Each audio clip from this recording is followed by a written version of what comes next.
Good morning everyone. आज के इस वीडियो में हम आपको इन्वर्सन बताने जा रहे हैं जो एडवर्ब चैप्टर के अंतर्गत आता है। यह इन्वर्सन जो है हर कंपटीशन में बहुत महत्वपूर्ण भूमिका निभाता है, क्योंकि इससे हमेशा प्रश्न दिए जाते हैं। इन्वर्सन शब्द की उत्पत्ति अंग्रेजी के इन्वर्स शब्द से हुई है। इन्वर्स मीन्स होता है उलट देना, यानी यह जो इन्वर्सन है इन्वर्स शब्द का नाउन है और इसमें स्ट्रक्चर जो है वो उल्टा रहता है, यानी इन्वर्स से ही इन्वर्सन बना है। स्ट्रक्चर उल्टा होता है, यानी क्या उल्टा होता है यहाँ डिटेल में आपको बता रहा हूँ।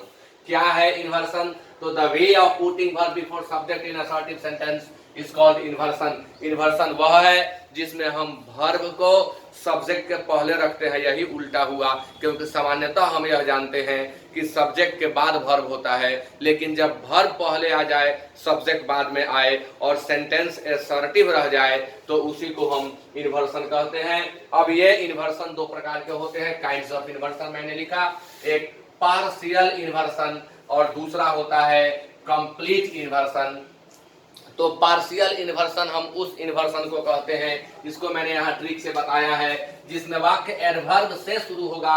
सबसे महत्वपूर्ण बात यही है कि अगर कोई वाक्य इन्वर्सन वाला है यानी सेंटेंस इन्वर्सनल है तो उसका प्रारंभ एडवर्ब से ही होगा, क्योंकि इन्वर्सन एडवर्ब का एक अंग है और इन्वर्सन वही लागू होता है जहां वाक्य एडवर्ब से शुरू हुआ हो। तो चाहे वो कंप्लीट इन्वर्सन हो चाहे वो पार्शियल इन्वर्सन हो, वाक्य हमेशा एडवर्ब से शुरू होगा।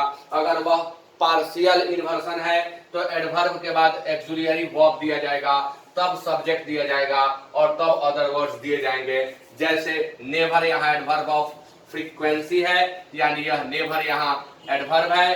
डज एक्सुलियरी वर्ब है, ही सब्जेक्ट है और ये गो देयर अदर वर्ड्स हैं। तो पार्शियल इन्वर्सन का पहचान यही है कि एडवर्ब शुरू में होगा और उस एडवर्ब के बाद एक्सुलियरी वर्ब होगा। कंप्लीट इन्वर्सन है जिसके प्रारंभ में एडवर्ब होता है, फिर प्रिंसिपल वर्ब होता है, फिर सब्जेक्ट होता है और फिर अदर वर्ड्स होता है। जैसे there goes Amar, there goes Amar में देयर जो है वह एडवर्ब ऑफ प्लेस है, गोज प्रिंसिपल वर्ब है और अमर सब्जेक्ट है। यानी जो भी कंप्लीट इन्वर्सन होगा उसके प्रारंभ में एडवर्ब होगा और एडवर्ब के बाद प्रिंसिपल वर्ब होगा। तो this is the difference between complete inversion and partial inversion. मैं मानता हूं आप इसे समझ गए होंगे। अगर आप इस वीडियो को लास्ट तक देख लें तो इन्वर्सन से आने वाले सारे प्रश्नों को आप देखते बना देंगे, आपको बिल्कुल समय नहीं लगेगा, क्योंकि मैं इसे बिल्कुल ट्रिकी टाइप बताने जा रहा हूं।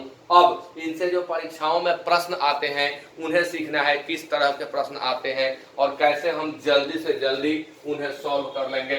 तो अब आपको यहाँ मैं बताने जा रहा हूँ यूज ऑफ इन्वर्सन। इन्वर्सन का यूज क्या है?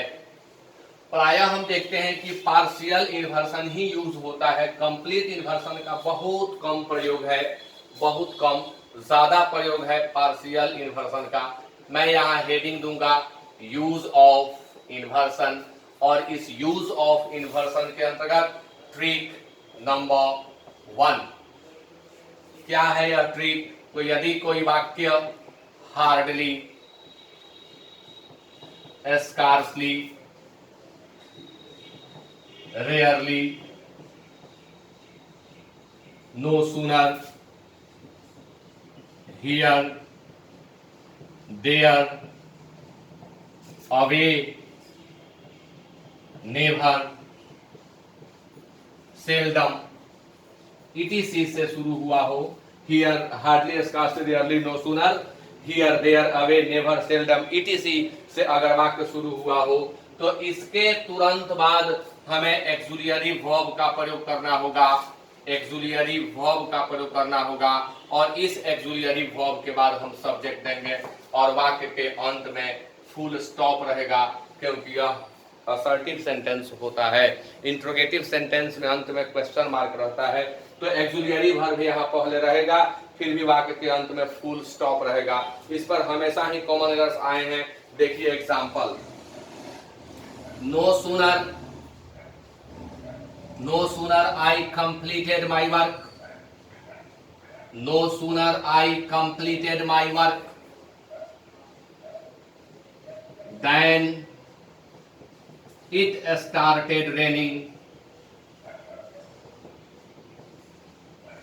No sooner I completed my work than it started raining. देखिए मैं आपको ट्रिक बता रहा हूं कैसे आप आसानी से आप बना सकते हैं, देखते आप सॉल्व कर सकते हैं। नो सूनर, यहाँ ट्रिक में देखिए नो सूनर लगा हुआ है और ट्रिक में बताया जा रहा है कि इन सब के बाद एक्सुलियरी वर्ब पहले देना होगा और तब देना होगा सब्जेक्ट, जबकि यहाँ हमें सब्जेक्ट दिखाई पड़ गया, यानी यह पूरा पार्ट गलत है। अब टेंस से प्रभावित होगा तो यहाँ तक गलत हो जाएगा, क्योंकि यह टेंस से प्रभावित हो रहा है, इसलिए यह पूरा पार्ट गलत है। क्या करें, तो यह देख रहे हैं सिंपल पास्ट टेंस में है, तो सिंपल पास्ट टेंस का एक्सुलियरी वर्ब हमें यहाँ देना होगा। तो no sooner did I complete, no sooner did I complete लिखेंगे और बाद वाला जो भी है वो हमारा सही है। दूसरा एग्जांपल है never he comes to my house. वाक्य नेवर से शुरू हुआ, यहाँ हमने नेवर लिखा है, देखिए नेवर यहाँ लगा हुआ है।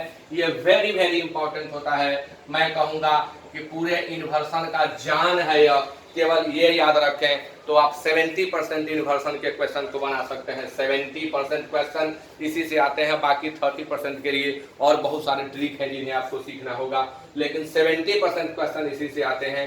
नेवर से वाक्य जब शुरू किया गया तो तुरंत बाद सब्जेक्ट दे दिया गया, जो कि नहीं होना चाहिए। अगर वाक्य आप नेवर से शुरू कर रहे हैं तो आपको एक्सुलियरी वर्ब देना है, तब सब्जेक्ट देना है, यानी इसका यह पार्ट गलत हो रहा है।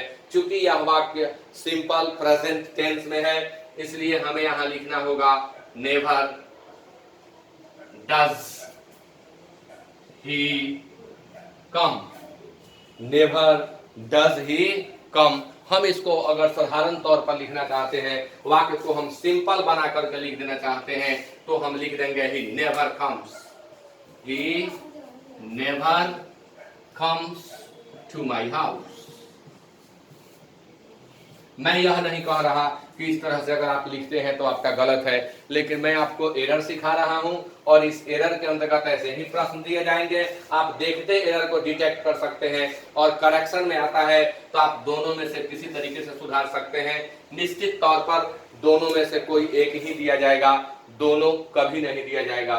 तो इस तरह से आप इसे सीख लिए हैं। Hardly, scarcely, rarely, no sooner, here, there, away, never से अगर वाक्य शुरू हो रहा है तो आपको पार्शियल इन्वर्सन का ध्यान रखना होता है। दूसरा, next trick number 2,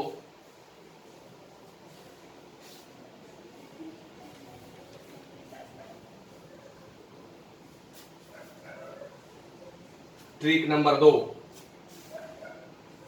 only plus adverb से अगर कोई वाक्य शुरू हुआ है तो ओनली प्लस एडवर्ब के बाद भी हमें एक्सुलियरी वर्ब का प्रयोग करना होगा और तब सब्जेक्ट इत्यादि का प्रयोग करना होगा, यानी ओनली प्लस एडवर्ब के साथ भी हम पार्शियल इन्वर्सन का प्रयोग करते हैं। जैसे only yesterday I went there, only yesterday I went there, यह एक गलत सेंटेंस होगा, क्योंकि only plus yesterday, yesterday adverb of time है, ओनली के साथ एडवर्ब ऑफ टाइम आया और जब ओनली के साथ एडवर्ब ऑफ टाइम दिया गया है तो सब्जेक्ट के पहले हमें एक्सुलियरी वर्ब का प्रयोग करना था। अब एक्सुलियरी वर्ब कहां से लाए, तो वाक्य के टेंस को देखें, यह सिंपल पास्ट है, इसलिए हमें यहां लिखना होगा only yesterday did I go there. तो इस तरह के प्रश्नों को आप आसानी से डिटेक्ट कर सकते हैं। अब इसके अलावा मैं अगला ट्रिक बता रहा हूं। अब ओनली प्लस एडवर्ब पर कोई भी प्रश्न आए इस तरह से आप सॉल्व करें, बिल्कुल करेक्ट होगा आपका। ट्रिक नंबर 3, ट्रिक नंबर 3 में हम बताएंगे कि अगर so plus adverb of manner से वाक्य शुरू होता है, so plus adverb of manner से वाक्य शुरू होता है, तो सब्जेक्ट लिखने के पहले हमें एक्सुलियरी वर्ब का प्रयोग करना होगा। So plus adverb of manner पर ध्यान देंगे। एडवर्ब ऑफ मैनर वह एडवर्ब है जो किसी काम के तरीका को बताता है, कोई काम कैसे किया गया, प्रायः इसके अंत में ly लगा रहता है, जैसे so politely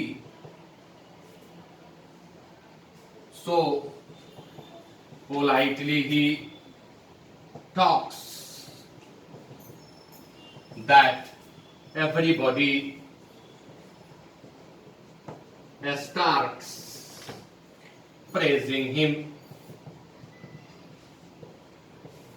So politely he talks that everybody starts praising him. वह इतनी विनम्रता पूर्वक बात करता है कि हर कोई उसकी प्रशंसा करने लगता है। तो आपने देखा सो लगा है, सो के बाद पोलाइटली लगा है यानी एडवर्ब ऑफ मैनर, और वाक्य के प्रारंभ में यदि so plus adverb of manner हो तो पहले हमें ऑक्सिलरी वर्ब का प्रयोग करना होता है।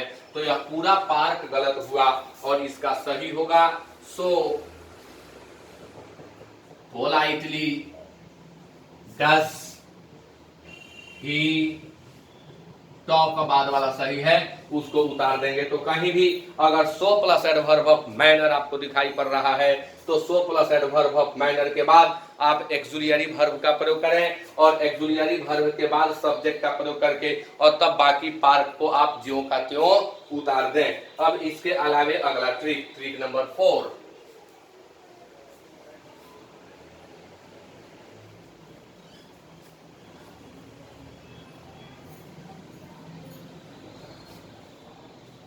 ट्रिक नंबर 4, जो नो से बने एक्सप्रेशंस होते हैं, नो प्लस वर्ड अगर वाक्य के प्रारंभ में दिया हुआ है या नो के पहले भी कुछ दिया हुआ है, यानी नो से बने हुए एक्सप्रेशन, नो से बने हुए फ्रेज यदि सब्जेक्ट के जगह पर दिए गए हैं तो हमें पहले एक्सुलियरी वर्ब का प्रयोग करना होता है और तब सब्जेक्ट इत्यादि का प्रयोग करना होता है। जैसे in no way, in no way you can defeat him, in no way you can defeat him बोलचाल की भाषा में यह खूब चलता है, लेकिन अगर यह कॉम्पिटिटिव एग्जाम में आता है तो हमें काटना है। हालांकि यह एक विकल्प हमारे पास होता है, अगर हम यहाँ केवल कॉमा लगा दें तभी हमारा वाक्य सही हो जाता है, लेकिन अगर यह एरर में दिया जा रहा है तो इन नो वे से वाक्य शुरू हुआ, नो से बने एक्सप्रेशन से वाक्य शुरू हुआ, इसलिए हमें यू कैन न लिख करके कैन यू लिखना होगा। एक और एग्जाम्पल आप ले सकते हैं,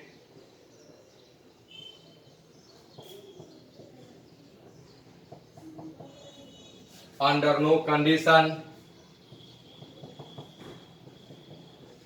I'll accept it, under no condition I will accept it। अब यहां भी अगर हम कॉमा लगा दें तो हमारा वाक्य सही हो जाएगा, लेकिन परीक्षा में कॉमा नहीं दिया रहता है तो यहाँ विद्यार्थियों को परेशानी हो जाती है, क्योंकि ये कॉमन व्यू है, कॉमन कॉन्सेप्शन है किस तरह से वाक्य लिखे जाते हैं, लेकिन नहीं, अगर कॉमा नहीं है तो यह वाक्य गलत है। तो आई विल के बदले यहां लिखना होगा विल आई, आई विल के बदले यहां लिखना होगा विल आई। तो आपने सीखा कि अगर नो से बने एक्सप्रेशन सब्जेक्ट के जगह पर दिए गए हैं, वाक्य के प्रारंभ में दिए गए हैं, तो हम एक्सुलियरी वर्ब का प्रयोग करेंगे, उसके बाद सब्जेक्ट और अदर वर्ड्स का प्रयोग करेंगे। नेक्स्ट ट्रिक है, अगला ट्रिक होगा कि जो भी प्लेस को दर्शाने वाले एडवर्ब है, प्लेस डिनोटिंग है, प्लेस डिनोटिंग वर्ड्स अगर प्रारंभ में दिए गए हैं, प्लेस को डिनोट करने वाले, प्लेस को शो करने वाले शब्द अगर शुरू में दिए गए हैं तो इनके बाद एक्सुलियरी वर्ब का प्रयोग करना है, तब सब्जेक्ट का प्रयोग करना है इत्यादि। प्लेस को डिनोट करने वाला जैसे under the table, under the table, inside the house, inside the house, या इंडोर्स, या आउटडोर्स, या हियर, या देयर, अगर ये सब प्लेस को इंडिकेट करने वाले शब्द दिए गए हैं तो भी हमें इन्वर्सन को फॉलो करना होता है। जैसे देयर वॉज ए किंग, तो आपने देखा एक किंग सब्जेक्ट है, लेकिन देयर पहले आया है तो हमें यहाँ वॉज का प्रयोग करना पड़ा है। यानी जब भी प्लेस डिनोटिंग वर्ड्स दिए गए हों तो हमें पहले रखना पड़ता है एडवर्ब को, उसके बाद ऑक्सिलियरी वर्ब को, और तब रखना पड़ता है सब्जेक्ट को। हालांकि इसके अंतर्गत कुछ अपवाद आते हैं, अगर वो वर्ब दिए गए हों तो हमें पूरा वर्ब सब्जेक्ट के पहले ले आना पड़ता है। मैं उसे भी लिख देता हूं, इसमें कौन कौन से वो शब्द हैं। कुछ वर्ब हैं, अगर उन्हें दिया गया है तो पूरा वर्ब यानी ऑक्सिलियरी वर्ब और प्रिंसिपल वर्ब दोनों को पहले लेकर के आना पड़ता है। वे इंपॉर्टेंट वर्ब कौन कौन से हैं, तो वे है कम, गो, वॉक, लाई, स्टैंड, सीट, मूव, etc। अगर ये दिए गए हैं तो हमें पूरा वर्ब जो है वो लाना पड़ता है वाक्य में सब्जेक्ट के पहले। जैसे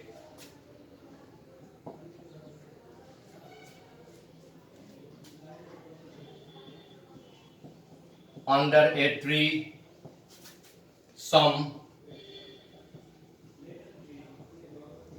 persons were sitting. Under a tree some persons were sitting, इस वाक्य में आप देख रहे हैं कि अंडर ए ट्री जो है यह स्थान को डिनोट कर रहा है, स्थान को व्यक्त कर रहा है। सम पर्सन्स इस वाक्य का सब्जेक्ट हो गया, वर सिटिंग पूरा वर्ब हो गया यानी ऑक्सिलियरी वर्ब हो गया और प्रिंसिपल वर्ब हो गया। तो आप यहाँ सीट शब्द देख रहे हैं, कम, गो, वॉक, लाई, स्टैंड, सीट, मूव इत्यादि शब्द अगर दिए गए हैं तो हमें पूरा वर्ब सब्जेक्ट के पहले लाना होता है। यानी यह वाक्य हमारा गलत है, हम ऐसे नहीं लिख सकते। तो हमें लिखना होगा under a tree, under a tree, were sitting पूरा वर्ब ऑक्सिलियरी वर्ब भी और प्रिंसिपल वर्ब भी, पूरा वर्ब हमें पहले लाना होगा। Under a tree were sitting some persons, और तब हमारा वाक्य सही होगा। ये बहुत ही इंपॉर्टेंट है और यह बहुत कम लोगों को आता है। हालांकि जो ट्रिक मैंने बताया है, ट्रिक नंबर 1, उससे ही आप सारा क्वेश्चन बना सकते हैं, लेकिन अब विशेष प्रश्नों को बनाने के लिए इन सभी ट्रिक्स को जानना भी जरूरी है। अब जो इच्छा सूचक वाक्य होते हैं, सेंटेंसेज ऑफ हिपोथेसिस, जिसकी चर्चा मैं एडवर्ब चैप्टर में किया हूं और कॉमन रीडर के सेट में मैं करते रहता हूं। सेंटेंसेज ऑफ हिपोथेसिस जो होते हैं, इनके अंतर्गत भी हमें पार्शियल इन्वर्सन को फॉलो करना होता है, यानी ऑक्सिलियरी वर्ब पहले रखना होता है और सब्जेक्ट पहले रखना होता है। तब जब हम इफ को गायब कर देते हैं, तो हमें ऑक्सिलियरी वर्ब को पहले रखना होता है और सब्जेक्ट को बाद में रखना होता है। जैसे had you helped me, I would have passed the exam. Had you helped me, I would have passed the exam. यानी यहाँ had पहले आ गया ऑक्सिलियरी वर्ब और सब्जेक्ट आया बाद में। आप देख रहे हैं अगर इस वाक्य को हम if से लिखते तो हम लिखते कि if you had helped me, I would have passed the exam। यानी आप if से लिख सकते हैं, if से लिखा हुआ है तो कोई दिक्कत नहीं है। लेकिन अगर if को हटाया जाए तो ऑक्सिलियरी वर्ब को हमें पहले करना पड़ता है सेंटेंसेज ऑफ हिपोथेसिस के अंतर्गत। वर से भी इसमें वाक्य आते हैं, जैसे वर आई ए DM, I would lead a comfortable life. Were I a DM, I would lead a comfortable life। यहाँ सब्जेक्ट जो है वो आई है और वर ऑक्सिलियरी वर्ब है, यानी यहाँ भी हम पार्शियल इन्वर्सन को फॉलो कर रहे हैं। तो इच्छा सूचक वाक्यों में हमें पार्शियल इन्वर्सन को फॉलो करना होता है। तो इस तरह से आप इन्वर्सन से आने वाले सभी क्वेश्चन को समझ चुके हैं। अगर आप इन्हें देख लें तो इन्वर्सन पर से संबंधित एक भी प्रश्न आपके फंसने वाले नहीं है। तो इसी के साथ आज के इस सेशन को हम समाप्त करते हैं। Thank you very much.